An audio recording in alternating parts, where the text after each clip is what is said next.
and teachers. Welcome to week 13 of our homemade worship. I am actually recording this message in the middle of the night because today myself and the teachers have been at church celebrating 5th grade graduation with 16 of our 5th grade graduates. So congratulations. It was so wonderful to see so many of you. So now I am recording this message in the middle of the night. I'm going to try to be a little bit quiet, but listen in. Boys and girls, I have a question for you. When I ask you, who are you? How would you answer that question? If I asked you right now, who are you? How would you answer that? You know, I can imagine you telling me what your name is. You might tell me your first name and your last name. You might tell me how old you are. And if I keep asking yes, and tell me more, you might say something like, I go to this school. My family members are such and such. My best friends are these. And my favorite things to do, my hobbies are this and that, you know.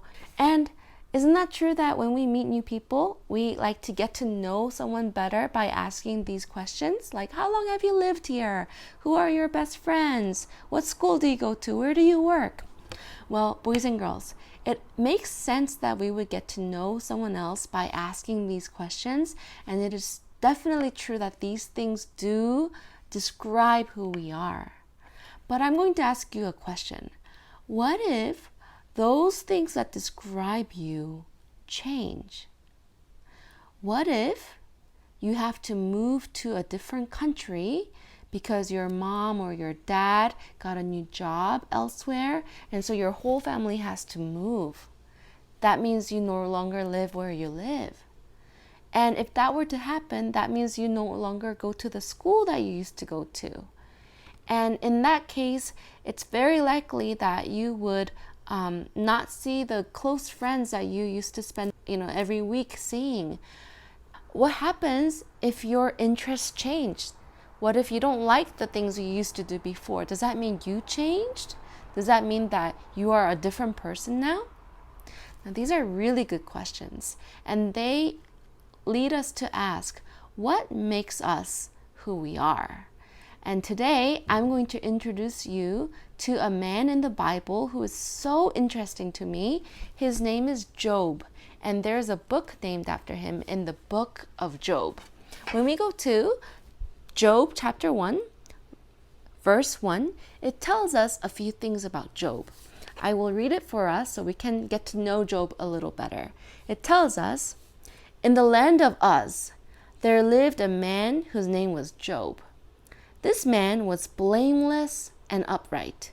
He feared God and shunned evil. He had 7 sons and 3 daughters, and he owned 7,000 sheep, 3,000 camels, 500 yoke of oxen, and 500 donkeys, and had a large number of servants. So he probably had a lot of land where he could keep all of these animals, and he was known to be this wealthy, humble, upright, wonderful man. That's who Job was. But are you guys ready for the surprise? In one day, all of that about Job changed. Job chapter 1 verses 13 to 22 and continuing on to chapter 2 tells us that something incredible and terrible happened to Job. See, Job had so many animals and so many servants that they were just spread out all across the land. And one day, Job was staying at his home, and a messenger came by saying that in this region the enemies attacked. The Sabaeans came and they took off with all the oxen and they killed all the servants that were in that area. So in one day, Job lost all of the oxen that he had. But right as the messenger was telling him that, another messenger ran in and said, a fire from heaven fell and burned up the sheep and the servants. So a terrible natural disaster happened where a fire, I don't know what it was, a fire tornado or a fire of hail, the Bible doesn't tell us, but it says that a fire fell from the sky and all the sheep were killed instantly.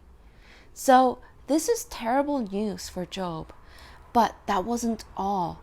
All of a sudden, the third messenger came and said, in another region, the Chaldeans formed raids, and they came and they took all the camels and they killed all the servants. And there was only one person who was able to escape that. At this point, you might be thinking, what more could go wrong? Are you serious? This is a horrible day for Job. Unfortunately, it wasn't over for Job, because as soon as this third messenger was done speaking, another messenger came in and he said, Job, your sons and daughters were eating and drinking in the oldest son's house, and all of a sudden a mighty wind came and it just struck the house, and the house collapsed on all of your children and they all died. Oh, this is such terrible news, you guys. What chapter 2 tells us is that there was more unfortunate events coming along. It tells us that Satan came and struck Job down, and he was covered from head to toe with really, really painful sores. The Bible tells us that the sores were so bad that Job was in so much pain, and he had to take like a brick and scratch himself with a brick because he was in so much pain. You guys, not a happy story here. When Job was in so much pain and when everything was lost, Job's wife said to him, why don't you just curse God and die? And she left Job. The only thing Job had left were his 3 friends. The Bible tells us that his 3 best friends were Eliphaz, Bildad, and Zophar. And these friends came to Job to comfort him and to encourage him. And I am sure that Job felt hopeful that he still had friends.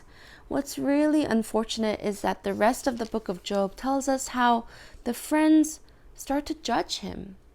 They start to ask Job, are you sure you didn't do something wrong? Are you sure you didn't sin before God? You must have done something wrong for God to punish you like this. And the reality was Job didn't do anything wrong. So even the friends failed to comfort Job. Boys and girls, if you were in any situation like Job's, it would be devastating. Everything you owned, everything you had, all the family and friends that you had were meaningless to you. They were taken away. And if I were to ask Job, who are you at this point? He couldn't say he is the most upright person. He wouldn't be able to say he is a rich, wealthy man blessed by God. He wouldn't be able to say he has 10 children. He wouldn't be able to say he has 3 amazing friends to depend on. So in every way, all the things that Job had were taken away from him. But boys and girls, I want you to hear this. At the end of the story, God restores everything back to Job. The Bible tells that God intervened, and while Job's friends were blaming Job for sinning and deserving punishment, God showed up and he says, Job is upright. He didn't do anything wrong, and I'm going to take away all the sorrow and all the pain. And the Bible tells us that everything that Job lost was returned to him. His wife and he ended up having 10 more children as well. And so he ended up having 20 children. Boys and girls, one of the questions we can ask reading the book of Job is, who are we? Who are we and what describes us? And when those things change, like the place where we live, the school we go to, the friends we have, the family that is near us, when all of those things change, who are you? I want to tell you that you are a child of God. All you need is God in order to rebuild from any kind of tragedy, any kind of change, any kind of disappointment, any kind of struggle. Some of you already heard this story, but when I was in 5th grade, I had to move from Saudi Arabia, where I was living, and come to America. and my family moved to a small town called Morrilton in Arkansas. At that point, I felt like I lost everything. I couldn't see my friends anymore. I couldn't go to the same church I used to go to. At that point, I didn't speak a word of English. So coming to America as a foreigner was such a scary experience. And when I came, no one looked like me. No one talked like me. No one even had a home like we did. No one ate the food that I ate.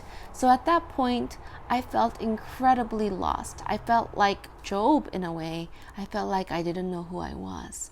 But boys and girls, fast forward all these years, and I can tell you that every step of the way, God was with me, and He helped to rebuild my life here in America. I have a message for you. To rebuild your life, all you need is God. All you need is God to rebuild your life wherever you are. Boys and girls, 2020 has been an incredible year, and I am sure many of you are still trying to process what's happening. Today we had a 5th grade graduation. It was so much fun, but we also had to recognize that things are not the same. We can't give each other hugs. We cannot talk to one another without our masks on. And we know that even as church, a lot of things have changed. This year we don't have VBS, and we're not able to have worship for the time being. I know that you guys are not sure what's happening for the fall semester with your schools. And since you haven't seen many of your friends, you may be wondering, are we still friends yet?